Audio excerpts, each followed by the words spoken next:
past men's whistles that sounded like human shrieks, piercing the night air. She made her way over to the bedroom, opening its door with an audible creak, switching on the overhead lights. The room was almost bare, with the only furniture being a bed with no sheets and a small table upon which the old radio sat. The radio had belonged to Josh's father. What is it? Head to bed, you know. Gang gang.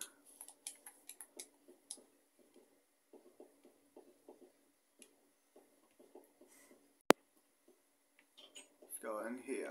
Close this door here. Then let's go over here. Who the fuck been in my place?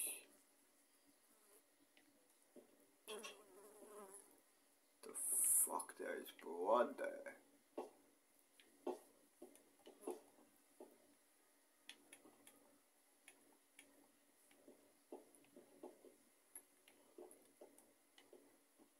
Hey, boss. Hey.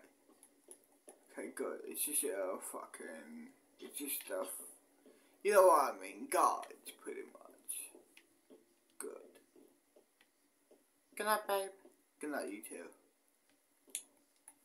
See you in the morning.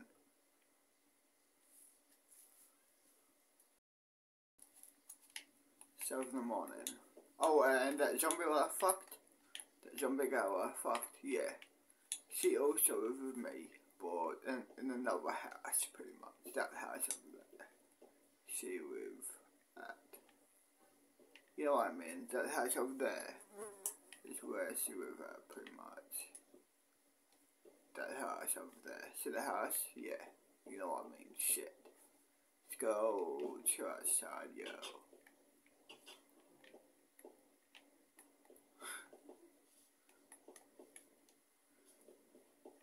This is where people stay. If there's not enough room in there, then people stay out there. If they really wanted, they can stay out here, outside the safe area, if they wanted to. But most people do anyway. We have guards everywhere around this area, so pretty much everything is safe. Besides zombies popping out of nowhere, or teleporting zombies. Those are also new. Another new section is teleporting zombies. Until now, all of a sudden. First is just regular zombies. Then teleporting zombies. Then invisible zombies. What the fuck next, I wonder? Mutant zombies? Yeah, right. My ass can. I don't believe it. Well, at this point, I would believe anything. Pretty much. So, yeah. Press play. Before it had become his. Often he and Josh had sat listening to it late at night, as they could pick up every distant talk radio station, from as far away as New York City. Samantha smiled as she thought of all the happy memories he and Josh had had with that old radio. Yeah, but, Sitting on the bed, she reached over and switched it on, turning its dial to find a clear station. Most of what she found were music stations, ones with no one speaking on them, as the same set of songs played on repeat. It seems that the whole country had been affected, as she was unable to find any chatter from survivors. Station, one which Josh had picked up before, when he and his sister had been using the radio. Samantha slowly twisted the knob, moving it to the place she remembered to be cracked. She found only static, which continued for a few brief moments, only to be replaced by a man's panicked shouts, as he made a frantic distress call. Dispatch, this is Unit 119. Our station is surrounded by the infected. We need backup ASAP. The man screamed. Samantha could hear the sounds of explosions and rapid gunfire in the background as the station was attacked by the infected. Unit 119, we have no backup at this time. We've lost contact with nearly all of our bases. Please attempt to hold out until we can manage to send someone, replied a woman's voice. No, we won't last that long. We need backup now. Our ammunition is nearly depleted, retorted Unit 119. Glass broke in the background, and a man was heard screaming, only to be cut off by the screams of dozens of infected. The radio then went silent, without another word being spoken. Samantha wished there was some way she could communicate with the dispatcher. However, she could not. With a sigh, she turned away from the radio, deciding to start breakfast before Josh woke up. We should go and see where the RCMP station is. If any of its radio equipment is still intact, then we could use it to contact the dispatcher you heard. She must know something about what's going on, suggested Josh. He sat across from Samantha at the breakfast table, a steaming spoon of baked bean raised to his mouth. You really want to take that risk? The station was overrun by the infected. It's sure to be very dangerous. Besides, we only have so much gas left in the SUV, and it took us so long to get here, she reminded him. Josh nodded. Yeah, it would be risky. If only there was somewhere closer we could go. We have to talk to someone out there. I can't imagine us just sitting here until our food runs out, stated Josh. Samantha nodded, continuing to eat her breakfast. She looked past Josh, staring out of the kitchen window at the snowy slopes of Black Mountain. A narrow path snaked its way up the side of the mountain, leading to an old ranger's tower, sitting near the mountain summit. The tower had been there for some time. Samantha could recall seeing a couple of RCMP officers who had come to inspect the tower just a few months before the outbreak. It was then that an idea occurred to her. She glanced back at Josh, unsure of whether she should even tell him. The old tower could hold what they needed. However, it was very close to the place where Josh's sisters had died, and neither of them were keen on returning to the site, as it was certain to bring back painful memories for both of them. However, Samantha could still see no point in travelling all the way to the RCMP station, where they might have such equipment in their backyard. We could always, go see the old radio tower. The Rangers likely left some sort of equipment there, she suggested. Yeah, you're right. I can't believe I never thought of that to begin with, Josh agreed. I mean, it's been there the whole time, right under our noses, he stated. Good, I must admit. Well, I'd like to find out more myself. There has to be someone alive out there, stated Samantha. She slid her empty bowl across the table, rising to her feet. We should go now before another snowstorm has time to roll in, she suggested. Yeah, good idea. We shouldn't have to go too far. The tower is only a short hike away, he agreed. She got dressed, pulling on her jacket and snow boots. Samantha and Josh stepped out of the cabin, their boots crunching in the snow beneath their feet. Dark grey snow clouds hanging in the air, with no sun in sight. The air was frigid with flurries of snowflakes falling from the sky. Samantha pulled on a thick pair of gloves, wrapping a scarf tightly around her neck. The two of them began their slow walk towards the old trail, walking uphill, past a small shed which sat in Josh's backyard. Above them, the Canadian flag flapped in the breeze, hanging from the flagpole which Josh's father had installed. The trail ahead was long and rocky and treacherous, covered by at least a few feet of snow. It snaked sharply uphill, winding around the side of the mountain. The path had a sheer, rocky drop-off, one that went far down into the valley below. Oh, watch your step. I doubt anyone could survive a fall from these heights, stated Josh. He looked up the trail at the distant town, where he hoped to find a working ham radio. The trail was slippery, making progress very slow. Samantha grasped the thin trunks of nearby trees to steady herself, as she tried to keep a safe distance from the edge of the cliff. Where she stood, she could see off for a great distance, over the tops of nearby trees, to the distant highway beyond.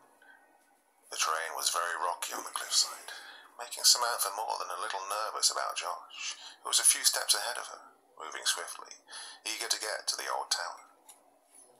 The old path made Samantha uneasy, as it was very close to the place where Hannah and Bethany had fallen to their deaths. The spot had been blocked off by a section of crime scene tape, which blew loosely in a gust of wind. Their bodies had never been recovered, having fallen somewhere in the valley below. "Does it bother you to return here? I know it must be difficult to be back," stated Samantha. "Well, I'm not keen on it," Josh replied.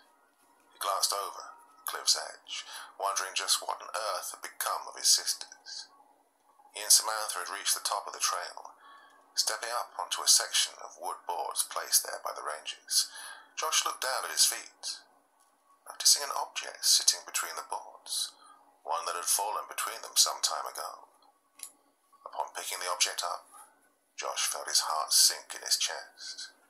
It was a cell phone, one that he recognized. The phone was bright pink, with unicorn stickers on its back.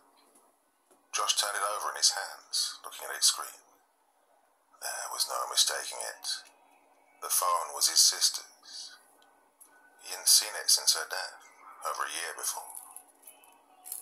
"Samantha, you need to take a look at this," he shouted, turning to face her, his hands trembling as he held the phone.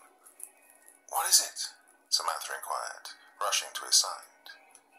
Her eyes widened as she saw what was in his hand. "Where on earth did you find that?" she gasped. "It's right where you're standing, between the world to look. How is that phone still here? The police investigated Hannah and Bethany's deaths. There's no way they would overlook something like this," she pointed out. "Could I see the phone?" she inquired, and Josh handed it to her. The phone seemed to be undamaged as far as Samantha could tell. It was, of course, freezing cold, but that was the extent of the damage. "How on earth did this get here? Do you think she might have dropped it when she fell?" muttered Samantha. Josh shook his head. "Maybe, though, if she had dropped it in the fall, I'd have expected its screen to be cracked. She and Bethany fell from very high up," observed Josh. Samantha handed him back the phone. "I wonder how long this was here. There's no way it still works," Josh replied, putting the phone in his pocket. "We'll have to try charging it when we get home. Maybe something will happen that night," Samantha replied. They walked the rest of the way to the tower, following the winding trail to the edge of a distant cliff. The tower rested just off of the trail, in a small clearing, surrounded by maple trees. The tall tower was old and rusted, after years of abuse by the elements. What is it? Fucking hell.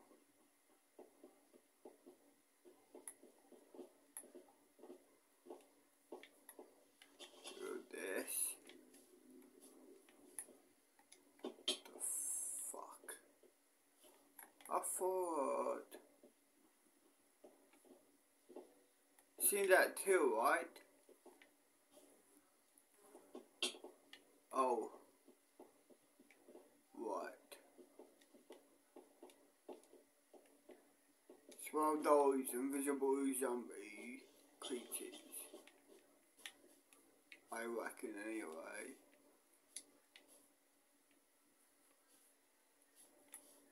Yo.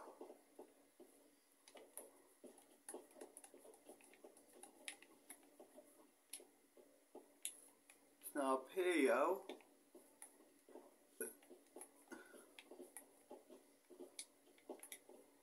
About over here.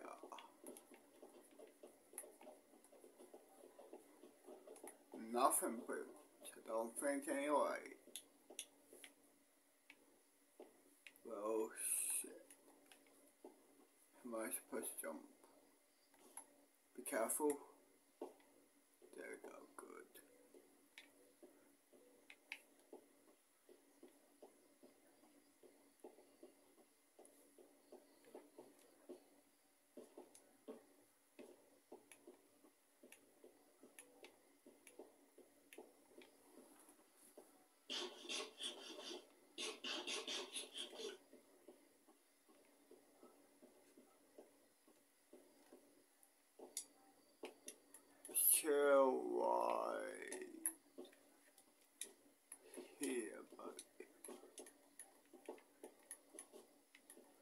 Still right here again, stay up all night.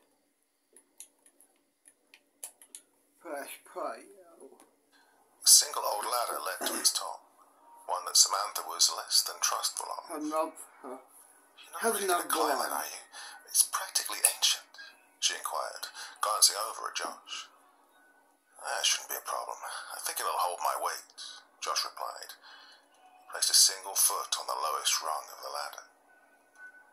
Slowly placing his full weight on the ladder, it loudly creaked and groaned. See, it's perfectly sturdy, Josh muttered, his voice uncertain. I'm not climbing that. I'll be waiting here when you get back. Be careful, Samantha replied. Here, take this. I don't want it breaking if I fall, Josh requested, holding his sister's phone out to Samantha. She took it from him and stood back, watching as Josh scaled the ladder. He made quick progress, ignoring the groaning and creaking of the ladder below him, which just managed to hold his weight. Once he'd reached the top, Josh crawled into the tower via a trapdoor on its bottom. The interior of the tower was covered in a layer of dust, and it smelled strongly of mildew. No one had been there for over a year. The radio had last been serviced. Josh glanced around, looking at old filing cabinets which lined the walls of the tower. The old radio sat just a few feet from where Josh had entered the tower, and upon further inspection it seemed to be in good working order. Josh switched it on, turning the dials to several different stations, until he came to the RCMP station, which Samantha had been listening to earlier that day. Hello, is anyone there? I'm calling from the old ranger station on Black Mountain. I was told that I could reach someone on this frequency, Josh declared. For a moment he stood, waiting, wondering if the woman Samantha had heard would respond. Hello? My name's Amanda. I'm a dispatcher for the RCMP. Who am I speaking to? She inquired.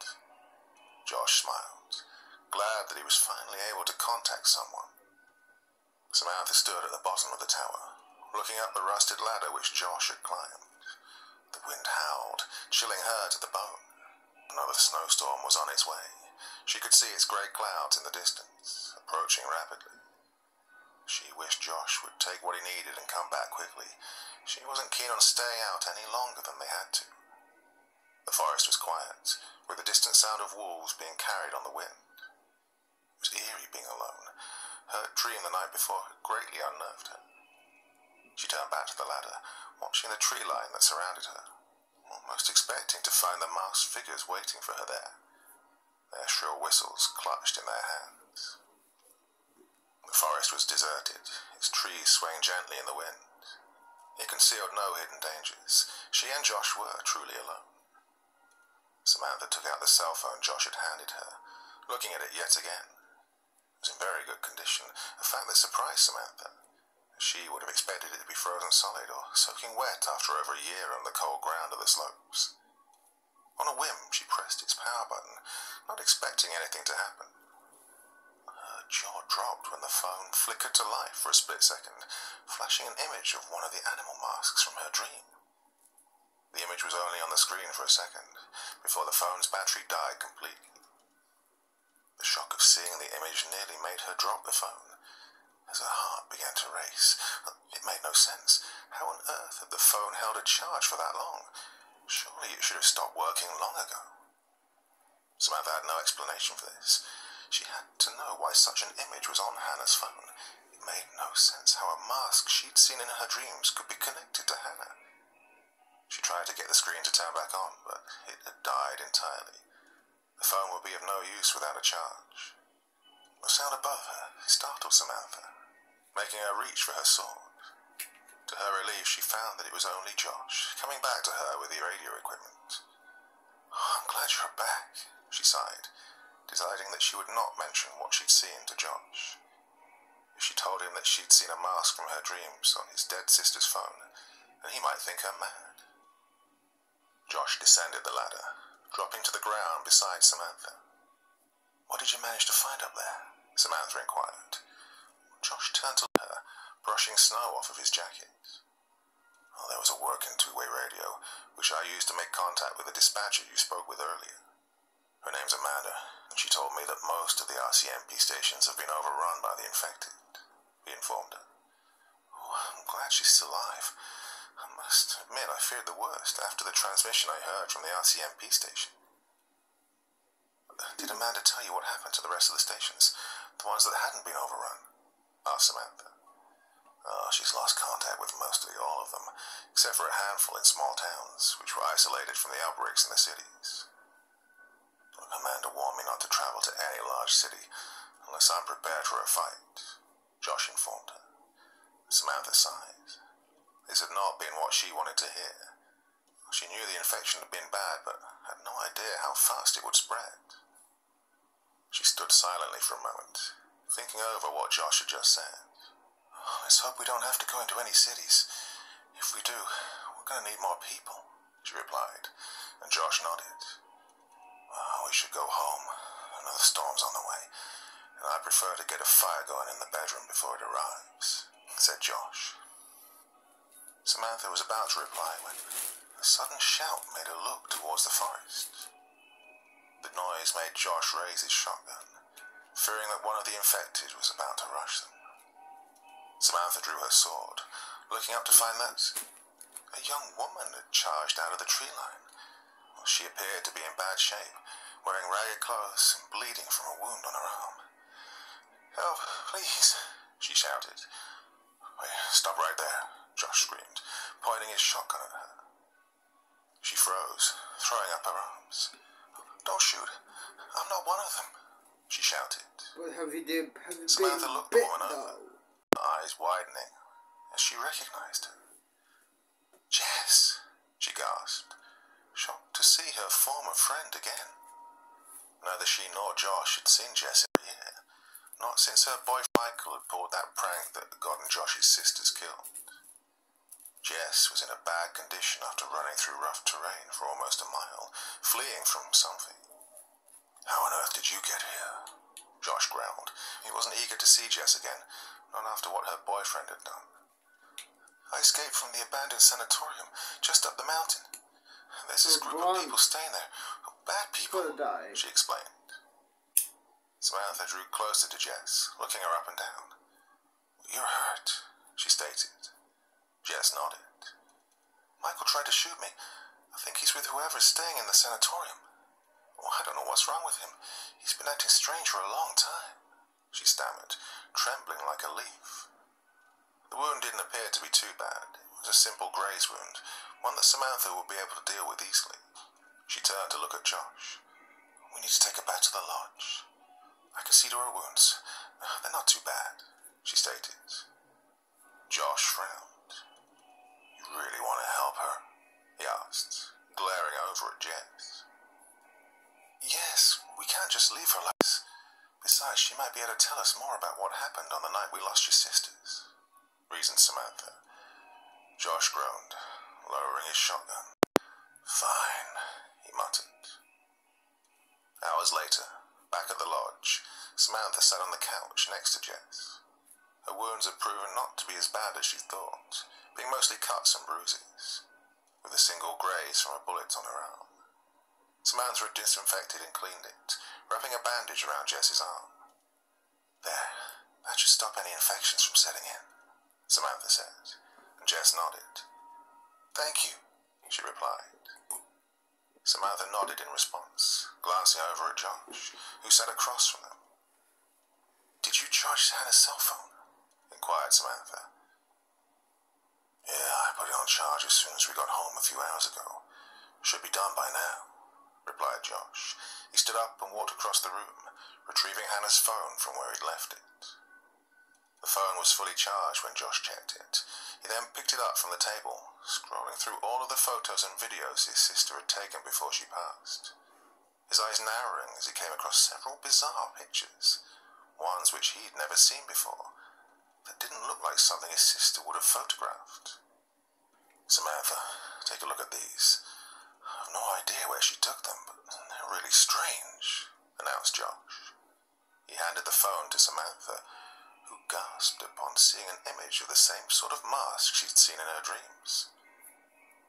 Josh, I know this is going to sound as if I've gone mad, but I've seen this mask before, she told him. Where did you see it? Inquired Josh.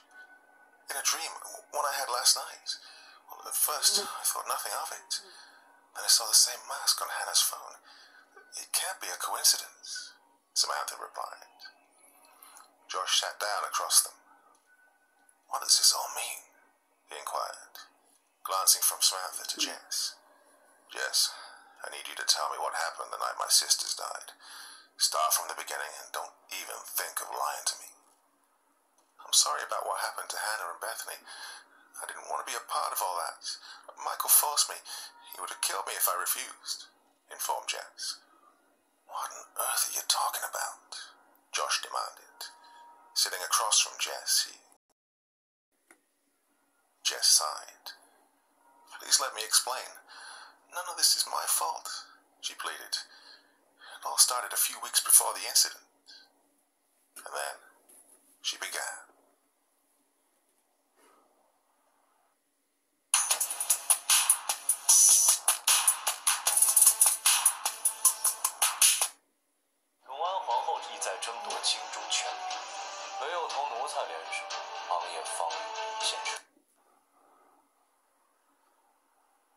Part 3.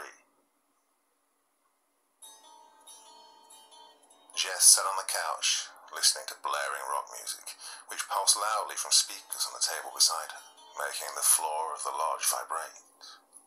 She sat in front of an ornate fireplace, above which the stuffed head of a moose stared down at her, his glassy eyes reflecting her own face back at her like twin mirrors.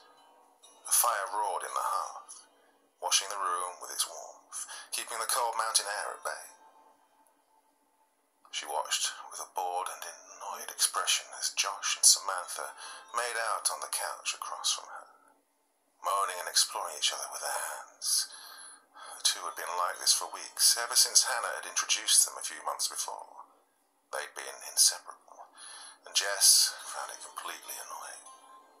She never wanted to go to the party at the mountain lodge without her friends, who normally never left her side. Oh, had she known that nearly all of them would have fallen sick the same day, then she would not have agreed to go.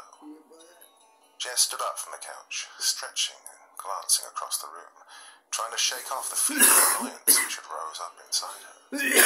The sitting room was very dark, the only light in the room coming from a flat-screen TV on the wall. It was tuned to the news, where some reporter droned on about a new fungal infection which had been discovered in Mexico. It was supposedly a very dangerous infection, one that the CDC was investigating. Jess walked past the television, letting the newscaster's voice fall on deaf ears. She'd heard enough of this fear-mongering. It was all her parents ever listened to at home. She walked across the sitting room, past the old grandfather clock on the wall, which told her that it was just after 11:45 p.m. Jess made her way towards the kitchen, hoping to find some of the booze which Matthew had left in the kitchen. Hi there. She walked past Christopher, who sat slumped in a chair, having had one too.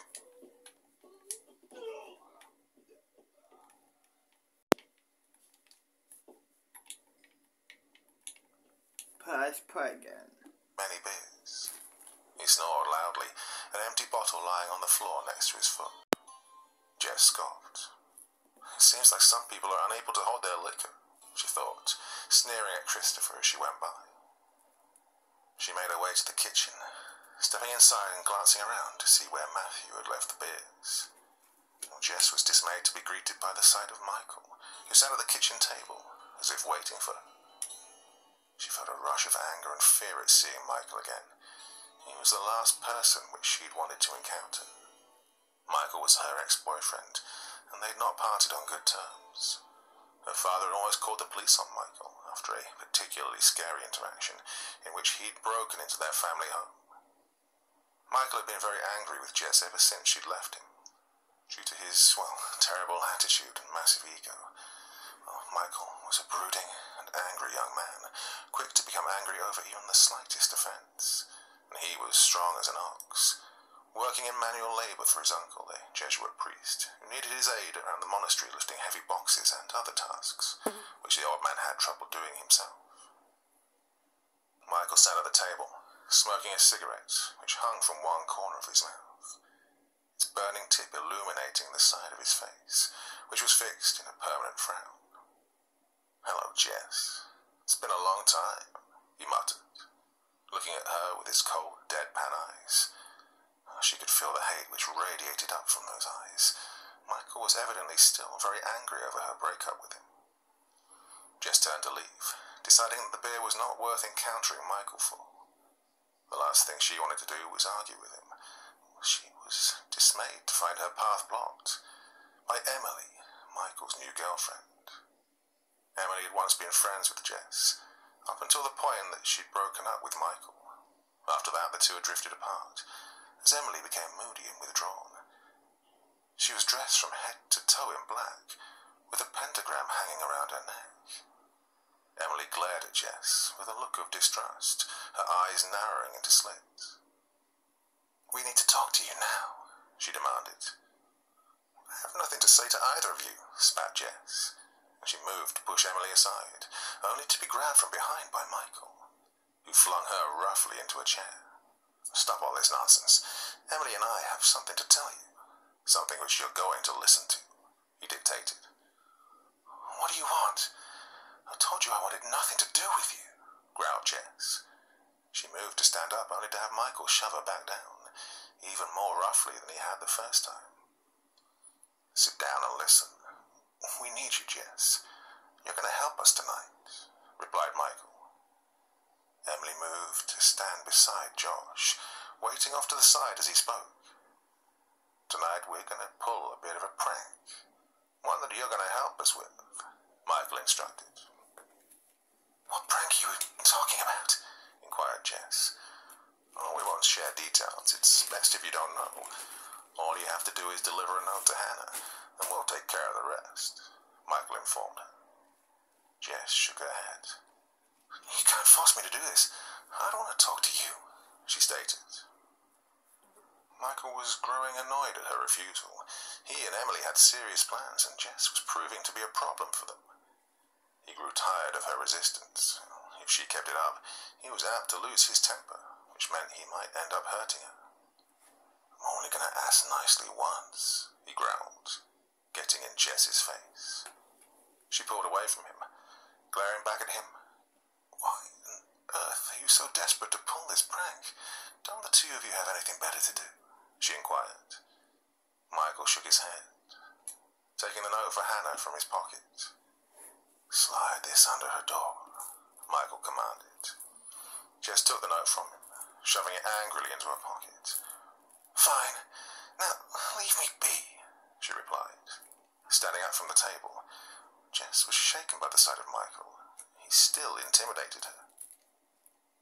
She recalled with vivid detail the incident which had resulted in her father banning Michael from her home. It had occurred about a week after she'd broken up with him. One Saturday, early in the morning, Jess had awoken to a pounding on her door. Groggily, she'd stumbled downstairs, opening her front door to find Michael glaring at her. "What are you doing here? I told you we're finished. Stop harassing me. Do you have any idea how early it is?" whispered Jess. She was less than pleased that he'd chosen to wake her up so early on a Saturday. She had the door open only part of the way, with a security chain preventing it from fully opening. Jess was about to slam the door shut when Michael rammed his shoulder into it, breaking the chain and sending Jess sprawling to the cold floor. Jess had been wearing nothing but a thin nightgown, which meant she had no protection against the cold air which flowed through the door, leaving her shivering on the freezing hardwood floor. Michael had been about to say something when Jess's father burst into the room. "What is all this racket?" he shouted, glaring over at Michael. He then looked down at Jess, concern growing on his face. She rose to her feet, glaring at Michael. "He forced his way into our home. I told him last week that I want nothing to do with him," stated Jess. Her father glared at Michael. "What is wrong with you? What makes you think you can just break into my house and scare my daughter like this? God, I should call the police. Well, I will if you don't leave now," he barked. Michael paid him no attention, his eyes fixed on Jess. For a moment he stood still, looking her over with predatory eyes, and then he turned and left without speaking a single word. That look in his eyes still unnerved Jess. It had been one of pure evil intent. If her father had not been home, then she shuddered to think what Michael might have done to her. He could be very cruel when angry, which is one of the many reasons she'd broken up with him. Turning her back on Michael and Emily, she stormed out of the kitchen, grabbing one of the beers which Matthew had brought on her way out, barging back into the sitting room, then slamming the door behind her with a loud thud. Christopher was gone, evidently having stumbled off to bed during her interaction with Michael and Emily. The loud sound of the door slamming behind Jess alerted Josh and Samantha, who had been quickly making their way upstairs, hand in hand, preparing to finish what they'd started on the couch in their bedroom. They glanced back in her direction, wondering why she was up so late. After a brief and awkward moment, the two of them continued on their way, heading quickly to their bedroom.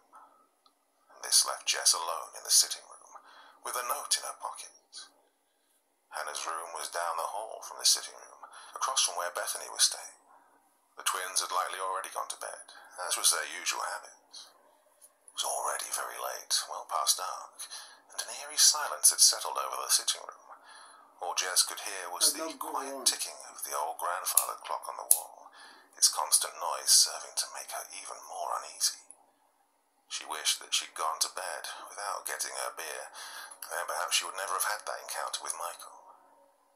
Jess walked down the hall to Hannah's door, glancing behind her to see if anyone had noticed her. She didn't want to be seen giving Hannah the note. Taking the note from her pocket, she prepared to slide it under the door, not wanting to anger Michael. Before she slid the paper away, a wave of curiosity gripped her. She wondered just what was on that note. It had to be something specific. Jess had made a decision, choosing to read the note for herself. She wanted to see what sort of prank Michael had in mind. The note was a small folded slip of paper, one that appeared to have been ripped off from a notebook. Jess unfolded it, using the flickering light of the fireplace to read it. Her brow furrowed when she saw what it was.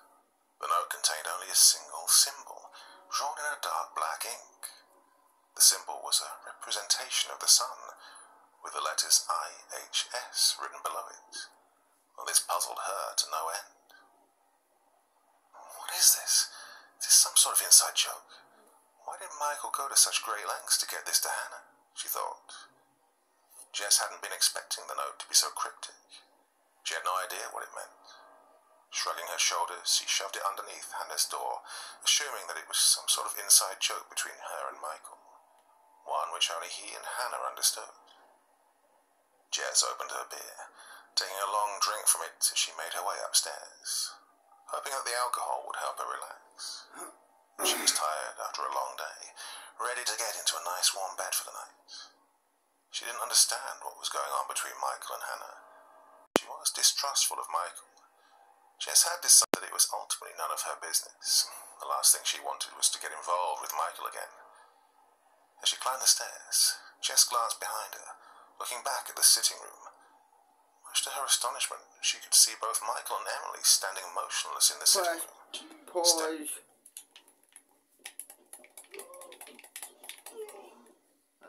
Fucker. Try to sneak up on me again, you bitch. See what happens. Press play again.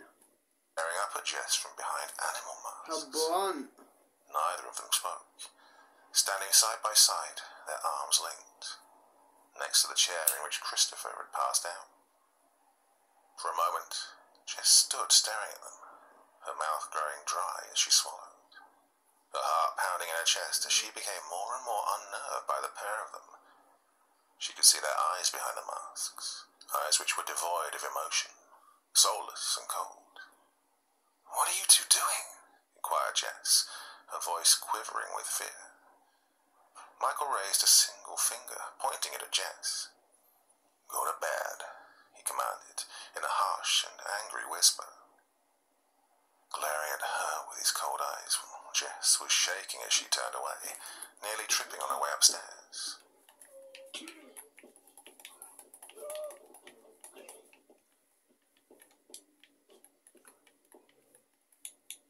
Press play. She stumbled to her room, tossing herself inside and sitting down on her bed. Michael watched Jess leave. He enjoyed the terror and unease on her face. The way she'd fled from him, it brought out a deep predatory instinct in him, one that made him want to chase after her, to silence the loudmouth girl once and for all. It had taken great pains to get her by herself at the lodge. For weeks he'd followed Jess in her daily commute, watching where she went and which friends she spent the most time with. He had poisoned several of her friends the morning before Jess travelled to the lodge, to make sure that her little group of friends weren't there to help her when he cornered her in the kitchen. Michael hated Jess, finding her loud and annoying. He couldn't believe that he'd actually dated her. Well, I guess I'll see who the fuck knows. A month later, a week later, who knows. I'll see you whenever the fuck I see you, I guess. Bye for now, dude. Bye for now.